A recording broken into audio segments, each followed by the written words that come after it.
ఎమ్మెల్యేలకు క్లాస్ పీకిన చంద్రబాబు నిజంగా క్లాస్ పీకాడనే మీరు నమ్ముతున్నారా? ముఖ్యమంత్రి సరిగ్గా పనిచేస్తే మంత్రులకు ఎమ్మెల్యేలకు క్లాస్ పీకాల్సిన అవసరం ఏముంది?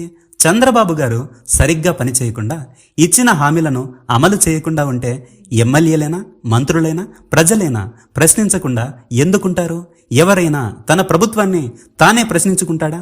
తనకు తానే క్లాస్ పీకించుకుంటాడా? ఇదంతా ఎందుకు జరుగుతుందంటే టాపిక్ని డైవర్షన్ చేయడానికి రాష్ట్రంలో ఇప్పుడు మెడికల్ కాలేజీలను ప్రైవేట్ పరం చేస్తున్నారు. యూరియా లేక రైతులు అల్లాడిపోతున్నారు. కనీసం గిట్టుబాటు ధర కూడా ఏ పంటకు లేదు. వైజాగ్లో చిన్న చిన్న షాపులను సైతం లేకుండా చేస్తున్నారు. విశాఖ స్టీల్ ప్లాంట్ని సైలెంట్గా అమ్మి పడేస్తున్నారు. ఇవేమీ చర్చకు రానివ్వకుండా తెలుగుదేశం వాళ్ళు టాపిక్ని భలే డైవర్షన్ చేస్తున్నారు. ఇందులో చంద్రబాబు గారు ఎల్లో మీడియా మంచి దిట్ట. ఎవరైనా ప్రజా సమస్యల మీద డిస్కషన్లు పెట్టి ప్రజా సమస్యలకు పరిష్కారాన్ని చూపిస్తారు. వీళ్ళు మాత్రం డైవర్షన్ చేయడానికే డిబేట్లు పెట్టి కథలు అల్లుతూ ఉంటారు. ఇన్ని సంవత్సరాలు రాజకీయాల్లో ఉన్నటువంటి ఎమ్మెల్యేలకు ఎప్పుడు ఎక్కడ ఎలా మాట్లాడాలో కనీసం ఆ మాత్రం కూడా తెలియకుండా ఉంటుందా?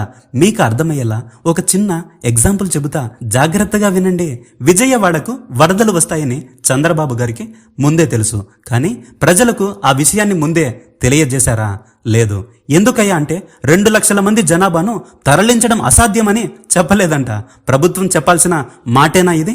వరదలొచ్చి ప్రజలందరూ ఇబ్బంది పడిన తర్వాత మీరు సరిగ్గా పనిచేయలేదు అని ఒక చిన్న ఆఫీసర్ని సస్పెండ్ చేశాడు చంద్రబాబు. అప్పుడు ప్రజలందరూ అనుకోవాలి, చంద్రబాబు ఇంద్రుడు చంద్రుడు ఒక ఆఫీసర్ని సస్పెండ్ చేసినాడు సరిగ్గా పని చేయలేదని. కానీ విజయవాడను వరదలు ముంచెత్తడానికి కారణం ఎవరు?